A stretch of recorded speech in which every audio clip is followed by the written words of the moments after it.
Dernier jour à Budapest, aujourd'hui je vais me baigner dans les thermes et je vais tirer aux armes à feu. C'est parti. Deuxième journée à Budapest, on va pas revenir sur les événements du passé d'hier soir.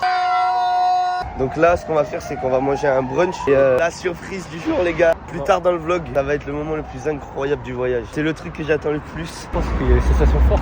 Ah, ça va être incroyable. Le midi, enfin, le petit déj, le brunch. On est allé manger à Circus et vraiment, c'était tarpin bon. On va se régaler. C'est bientôt à nous, il y a la queue. Ça fait 30 minutes qu'on est dans la queue. Regardez la queue jusqu'où elle va.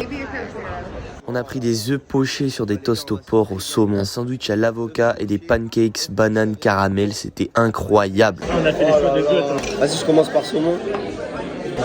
C'est incroyable. C'est salé sa mère par contre, mais c'est incroyable. Bref, c'est un petit peu cher, mais vraiment on recommande parce que c'est pas de l'arnaque, les produits sont vraiment... Ensuite, on a pris le métro direction les thermes. On sait à prendre des claquettes parce que les vestiaires sont dégueux. En direct des thermes, les amis, on se régale. L'eau, elle est vraiment hyper chaude. Attends, je vais un peu vous montrer. Voilà à quoi ça ressemble de l'extérieur. Là, on va rentrer dans les bains qui sont à l'intérieur. C'est une immense structure, c'est incroyable. Et il y a plein de bains chauds et bains froids différents. On va aller dans un bain froid. Il est vraiment froid, ça picote. Là-bas, il y a même hammam, sauna, etc. Après, je peux pas trop filmer parce qu'il y a quand même des gens qui sont à poil. J'ai été choqué par la quantité de bassins différents, de température et de profondeur. Il y a énormément de monde, mais c'est tellement grand qu'on le ressent même pas. Les gars, elle est hardcore froide. Bon, on n'a pas eu trop de chance, il faisait un petit peu moche aujourd'hui comme tu peux le voir sur la vidéo, mais franchement on a quand même profité de ouf. Et voilà, ça c'est la deuxième piscine. Au milieu t'as une piscine olympique. Là les gars, vous avez une cuvette de toilette géante. Il y a les gens qui tournent. On se retrouve au stand de tir. On arrive au stand de tir les gars, faut que je prenne de la force avec de la potion magique. Znentikairizi. Là on est arrivé les gars, nous on va tirer tout ça. Il y a des gros fusils à pompe à la fin, ensuite Kalash et tout, ça va être incroyable. Et moi j'ai pris en plus ce pack là pour pouvoir tirer au Desert Eagle. Ma main va exploser. Et Robin il a pris le truc sniper, il a un tir de barrette. Honnêtement c'est beaucoup moins sécurisé qu'en France, juste tu regardes une vidéo et tu peux tirer, mais c'est ça qui est bon. Après les mecs restent quand même hyper proches de toi au cas où il y a un problème. J'ai pris un pack supplémentaire où je pouvais tester les pistolets les plus puissants du monde, donc j'ai commencé avec un Glock 32. Ensuite je suis passé au Taurus Raging Bull, lui c'était vraiment le plus kiffant. Il était tellement lourd, tout le poids du pistolet il était vers l'avant, c'était hard. Je vous laisse quelques secondes avec le Desert Eagle sans voix.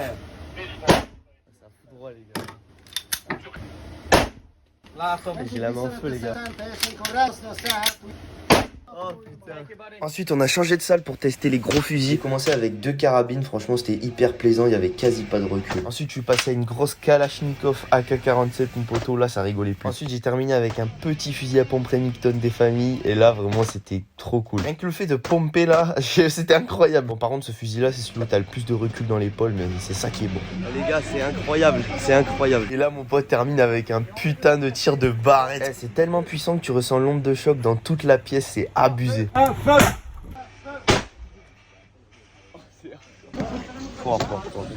Vas-y tiens, prends-moi vidéo. Après tu veux prendre elle aussi? Vas-y. Ah les gars c'est... Ah ouais, en plus le fond c'est incroyable. Bon là du coup on s'est arrêté dans un restaurant pour goûter un peu de la bouffe hongroise. Là on va goûter le goulash soupe. C'est une soupe avec de la viande, avec du pain. Je vais vous dire si c'est bon. Allez, on va goûter ça. C'est grave bon. On dirait un peu un pot-au-feu avec du pain. C'est comme un pot-au-feu, c'est tarpin bon. Ensuite on a pris ça. C'est des poulets avec, je sais pas. Du coup on va goûter, je sais pas ce que c'est ça. Je pense que c'est des gnocchis mais déstructurés. Ça n'a pas vraiment de goût. Faut le mettre avec la sauce en fait, sinon ça n'a pas de goût. La sauce, je sais pas elle est à quoi, mais elle est bonne. C'est paprika, mais c'est pas très fort. J'ai goûté le poulet. Ouais, en fait, il faut tout mélanger. Et bah, bon appétit, l'équipe. Je vais finir de manger tranquillement. Et voilà, le petit dessert. Des boules hongroises.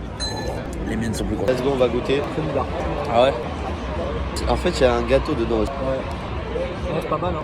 C'est un truc à la vanille en vrai. Bon là les gars, du coup on est allé voir les ruines bar, c'est un truc typique d'ici. Honnêtement l'ambiance elle est pas aussi bonne qu'hier soir au Morrison et l'alcool il est beaucoup plus cher. Donc bon, après le lieu est plus stylé mais bon. Il y a moins de musique, il y a moins de gens, c'est moins bien. Les gars, fin de soirée, on rentre à l'hôtel. Demain on a l'avion à 13h30 donc on va essayer de dormir. Et demain bah ça va être une petite journée tranquille hein. On va pas faire des dingueries comme on a fait tous les soirs. Ça va 8h. Ouais ça doit être ça ouais. Ça doit être ça. J'ai chopé une angine là-bas, donc le lendemain j'étais dans un état pitoyable. On vient de se faire enculer. Chier, je me suis pris une balle de barrette dans mon portefeuille. Quelle fut ma surprise lorsque j'ai dû payer 100 € pour 2 passagers parce que je n'avais pas fait l'enregistrement en ligne dans les 3 heures avant le vol. J'ai fait cette erreur, que ça vous serve de leçon. Même s'ils envoient pas d'email ou quoi, va sur le site et fais ton enregistrement en ligne mon frérot, parce qu'à l'aéroport ils vont te douiller bien profondément. Voilà les amis, fin du voyage à Budapest, on est déjà dans le tram à Nice. Franchement c'était incroyable. Je vous recommande de fou si vous voulez faire des grosses soirées et tout là-bas, c'est incroyable. Un des top trucs aussi c'était pouvoir tirer, un truc de ouf parce qu'en France on n'a pas l'occasion de pouvoir faire ça. Let's go.